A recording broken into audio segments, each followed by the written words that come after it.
Պետք է վերցնենք եվրեներից օրինակ, երբ որ իրանք ասում դեմ գնացին, մնացին աներգիր, մայիսեի իրանց 40 տարի անապատներով ֆրծրեց, միջև մաքրեց բերեց, չէ։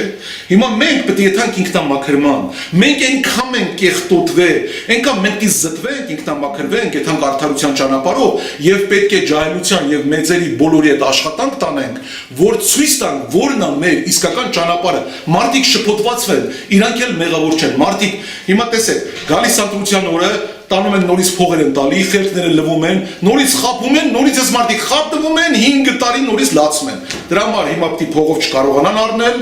հիմա չկարողանալ խափելով, այսինքն խոսքով պետք է չկարողանան մարդուն գան, համոզեն, ասեն արես 10,000 դրամ է, զեթը, այս յուղը վեկալեք, մեզի տվեք բան։ Իսկ ես ինչ որ վերաբերում սրանց, տեսեք, ես հոկտեմբերանցի որ ցույց էի տալի, չէ՞ ձեզի։ Էսի մի հատ սրա մասին խայտարակ պատմություն կա։ Այս մյուսի մասին իր կնոջ համար որ ասում եմ, չէ՞։ Սրանք պատկերացրեք, սրանք ինչ էին ասել, Ռշտունին ասել էր քեզի կտանք նախագահ։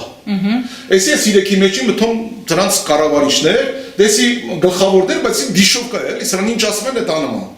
Կնիկը պատմում ասմախբեր կատվածքի մեջ մարդը չի կարող ասում ես ոնց դադեմ ասա դրանին անենց գործ են տվել, բայց օրեցին պատկերացրեք, որ ին վրա դատվածություն մնա։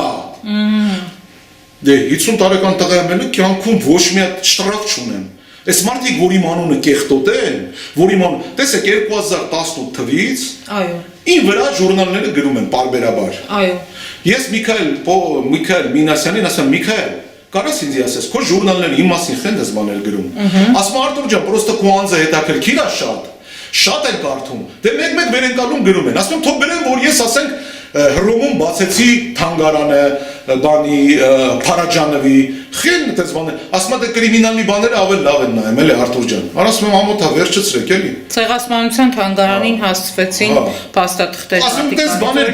այսինքն կոմպլեքս աշխատանքը բերել է նրան, որ իմ անձը անընդհատ sense կամած տապալ են։ Վերենկալ է հանրության մեջ Սարքել են ինձի մարդիկ, որ ինչ չեն ճանաչում են թզբեի ձեռը սուր կոշիկներով, սև շորերով տղա են պատկերացնում։ Չեն պատկերացնում, ասենք ինչ աշճանի գրագետ է, ինչ աշճանի բան իմացա, ինչքան բան արի աշխարհի վրա, ու սրանց արած աշխատանքը, սրանց սաղ, այս իրար հետ սաղով, երևի հայ թագավորների անուն ազգանունները, եթե ասես, ոչ մեկ չի ճանաչում։ Բայց սրանք տեսեք, մեր երկիրն է ղեկավարում, հələ սրանց պագոնները նայեք։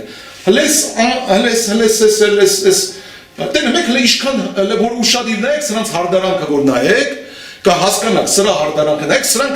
մանիկեններ են, սրանք օրվա մեջ մի ժամ հայլու մեջ մենակ իրենց մազերն են սանրեմ, հաթած սենց, էս ալմազը, սենց են որ կան տղաները կոստյումները սենց նայում են իրենց ասում են արա էս ինչ կրուտոյ տղեկ ենք, էս մեր ազգի հիվանդությունն է էս։